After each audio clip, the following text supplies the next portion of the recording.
We have some very important news. Buckingham Palace has just announced that Her Majesty Queen Elizabeth II has died.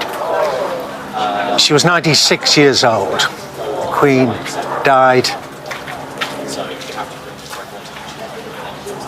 just a few moments ago, the announcements at Balmoral. She was the longest reigning monarch in British history and the world's oldest head of state. Her eldest son and heir, Charles, the former Prince of Wales, is now the King.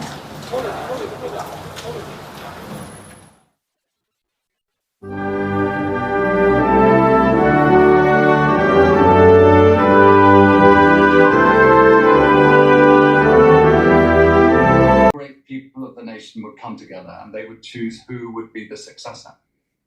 We have, of course, through primary legislation, a clear knowledge that the heir apparent and now king is Prince Charles, the Prince of Wales, who is now acceded to the throne. So at the Accession Council, this will be formalised. But before anything can happen, the new monarch will be asked if he will acknowledge and respect the independence of the Church of Scotland. And assuming he says that he will, he then becomes formally king. And then we will have an announcement in Friary Court at St James's Palace, given by the Garter King of Arms, which will be repeated in different parts of the United Kingdom, proclaiming the new king, with the words that will go along the lines of, following the death of our late sovereign of blessed and happy memory, the crown is now come to the high and mighty prince. And we will then, in due course, find out by which name the new king was to speak.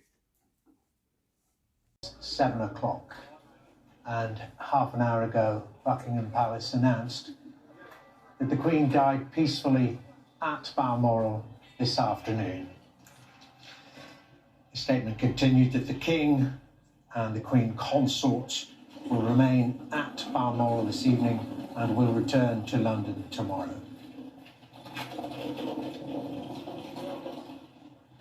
A very brief statement saying very clearly what we feared, certainly throughout the day after an announcement was made about the Queen's deterioration in her health, and that her doctors were deeply concerned about her conditions. And this is the formality of the process, a process so familiar to so many of us when it comes to the births and marriages that take place within the royal family. Well, this also the process by which a royal death is formally announced. Posted outside the royal palace is that statement that the Queen died